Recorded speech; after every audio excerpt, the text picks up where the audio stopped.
Assalamualaikum warahmatullahi wabarakatuh.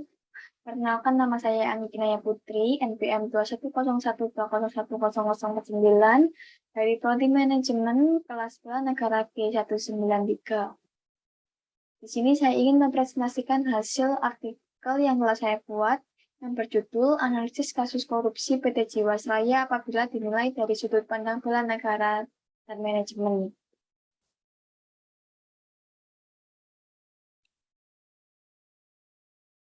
Jadi, yang pertama, apa arti korupsi? Korupsi adalah salah satu bentuk tindak pidana yang dapat didefinisikan sebagai perbuatan yang dilakukan oleh individu atau kelompok dengan cara diam-diam tanpa izin mengambil hak orang lain, menerima pembayaran atau suap dan pemerasan.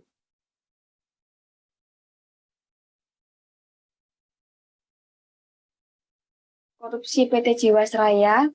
Awal mula permasalahan PT Jiwasraya dimulai dari masalah keuangan mereka pada tahun 2002 dan mulai melakukan manipulasi laporan keuangan sejak tahun 2006. Adanya opini disclaimer atau tidak menyatakan pendapat yang dinyatakan oleh BPK untuk laporan keuangan tahun 2006 sampai 2007 dikarenakan informasi yang disajikan tidak dapat diyakini keberadaannya. Namun bentuk kejahatan tersebut mulai terbongkar semenjak PT Jiwasraya terdeteksi melakukan penundaan pembayaran polis sebesar 802 miliar yang akan jatuh tempo pada tanggal 10 Oktober 2018. Asmawi Syam, selaku Direktur Utama PT Jiwasraya, menyatakan menunggak pembayaran polis sampai ratusan miliar karena adanya pengelolaan manajemen yang kurang hati-hati. Badan Pemeriksaan Keuangan atau BPK telah melakukan pemeriksaan terhadap PT Jiwasraya terkait kasus tersebut setidaknya 2 kali dalam kurun waktu 2010 sampai 2019.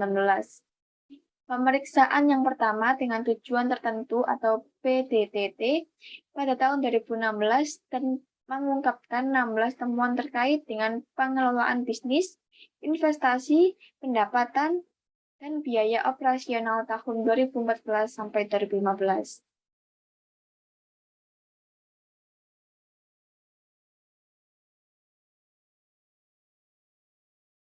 Berikutnya, eh, kasus korupsi Jiwasraya dalam pandangan bela negara. Jika dilihat dalam pandangan bela negara, kasus tersebut merupakan bentuk pelanggaran atas Pancasila kelima, yang dimana berbunyi keadilan sosial bagi seluruh rakyat Indonesia.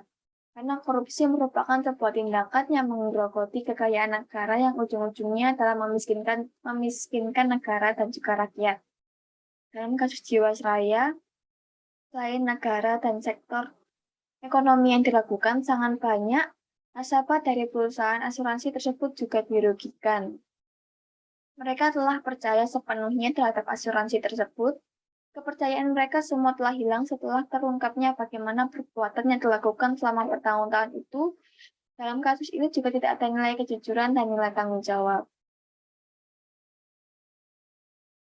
Dan apabila dilihat dari sudut pandang manajemen, PT Jiwasraya telah melanggar prinsip etika bisnis yang dimana terdapat 5 prinsip umum, yaitu yang pertama ada prinsip otonomi, yang kedua ada prinsip kejujuran, yang ketiga ada prinsip keadilan, yang keempat prinsip saling menguntungkan, dan yang terakhir atau yang kelima ialah prinsip integritas moral.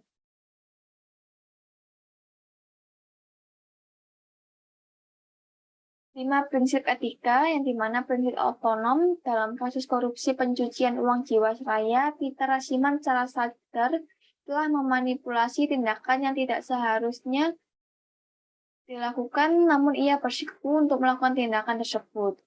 Dan yang kedua, prinsip kejujuran.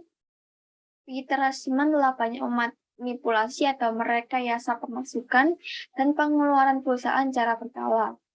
Yang ketiga, prinsip keadilan, di mana Peter Prasiman dinilai tidak adil karena lebih banyak mementingkan dirinya sendiri dan telah merugikan banyak pihak. Yang keempat, prinsip saling menguntungkan. Dalam kasus PT Asuransi Jiwasraya atau Persero, perusahaan terbukti tidak dapat mewujudkan prinsip ini karena mengalami ekuitas negatif yang menyebabkan kerugian bagi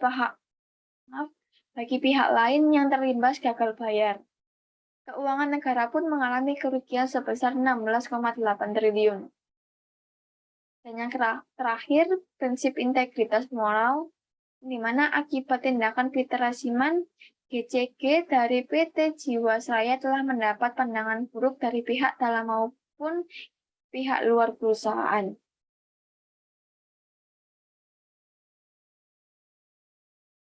Solusi yang dapat dilakukan oleh PT Jiwasraya ialah salah satunya melakukan likuidasi atau pembubaran karena harta kekayaan perseroan telah dinyatakan pailit berada dalam keadaan insolvensi sehingga perusahaan tidak dapat membayar kepada kreditur atau kepada sang peminjam saham.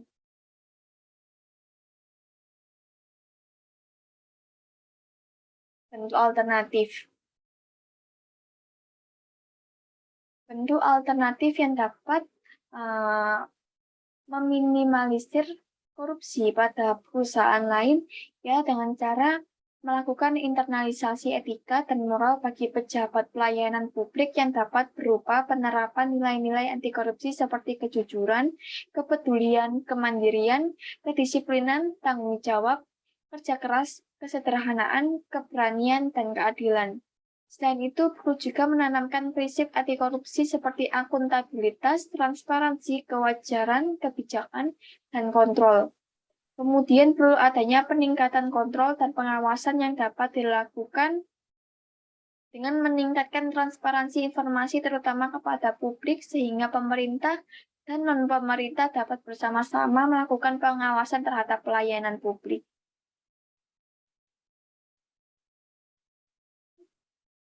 Sekian presentasi dari saya. Terima kasih. Wassalamualaikum warahmatullahi wabarakatuh.